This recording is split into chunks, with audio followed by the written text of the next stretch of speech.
ដែលយើងចាប់ផ្ដើមសហការគ្នាជាមួយ TPC Pizza យើងបានធ្វើការសិក្សាពីគ្នាទៅវិញទៅមក TPC Pizza គាត់ត្រូវការដៃគូដែលមានគុណភាពខ្ពស់ក្នុងការផ្គត់ផ្គង់វត្ថុធាតុដើមសម្រាប់គាត់ហើយ Safe Fresh របស់យើងគឺជាម៉ាកយីហោមួយដែលមានគុណភាពខ្ពស់មានប្រព័ន្ធសម្រាប់តាមដាននៅប្រភពដើមរបស់ផលិតផលច្បាស់លាស់មានការត្រួតពិនិត្យគុណភាពបានត្រឹមត្រូវដូច្នេះទើបយើងអាចសហការគ្នាជាមួយ TPC Pizza បានហើយនាំយកកសិផលដែលកសិករយើងផលិតបានមកកាន់ទីផ្សាររបស់ TPC Pizza សម្រាប់ស្តង់ដារ TPC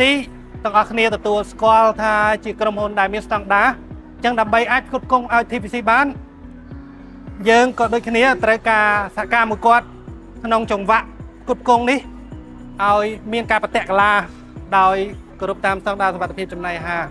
មកធ្វើការជាមួយនឹងខាង TPC Pizza យើងធ្វើការមិនចាប់ផ្ដើមពីឥឡូវឡើយទេច្រើនខែទំនាប់តែយើងបានចេញនៅជាផលិតផលដែល TPC Pizza គាត់ទទួលយកទៅតាមបទដ្ឋានស្តង់ដាររបស់គាត់អ្វីដែលយើងផ្ដោតជាសំខាន់សម្រាប់ម៉ាក TPC Pizza របស់យើងដោយសារយើង brand ក្នុងស្រុកហើយការដែលធ្វើកិច្ចការជាមួយនឹងដៃគូនៅក្នុងស្រុកហ្នឹងវាផ្ដល់អត្ថប្រយោជន៍ច្រើនមែនទែនអត្ថប្រយោជន៍ទាំងយើងក្រុមហ៊ុនខ្លួនឯងអត្ថប្រយោជន៍ទាំងក្រុមហ៊ុននៅក្នុងស្រុកអត្ថប្រយោជន៍ទាំងសេដ្ឋកិច្ចរបស់យើងទាំងមូលក្នុងប្រទេសខ្មែរយើងទាំងមូលហើយការជ្រើសរើសដៃគូសហការក្នុងស្រុកដើម្បីផ្គត់ផ្គង់គ្រឿងផ្សំក្នុងក្នុងស្រុកនេះគឺជា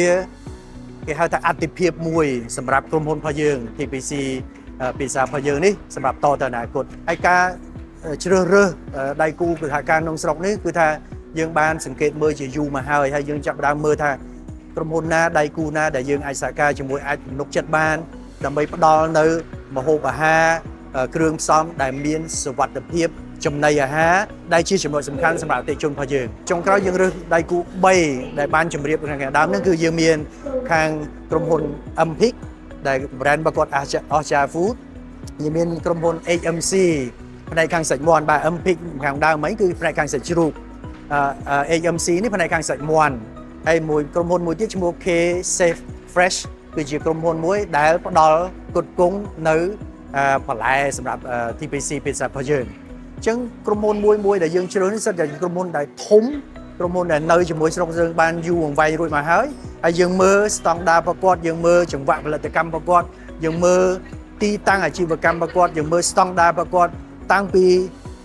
ចាប់ផ្ដើមពីការចិញ្ចឹមរហូតមកដល់សម្លាប់យកផលយកសាច់ហើយគឺទៅធ្វើ process នៅក្នុងការបង្កើតឲ្យជាសាច់ដើម្បីយើងយកមកប្រើការបានយើងសង្កេតគ្រប់ជំហានរបស់គាត់ទាំងអស់អត្ថប្រយោជន៍គឺច្រើនសម្រាប់ទាំងអស់គ្នាទាំងយើង TPC Pizza ខ្លួនឯងក៏ដូចជាដៃគូសហការរបស់យើងក៏ដូចជាអ្នកដែលទទួលផលពីហ្នឹងទៅមកកសិករអ្នកចិញ្ចឹមអ្នកដាំអីទាំងអស់ហ្នឹងគាត់បានផលប្រយោជន៍ចេញពីហ្នឹងផងដែរ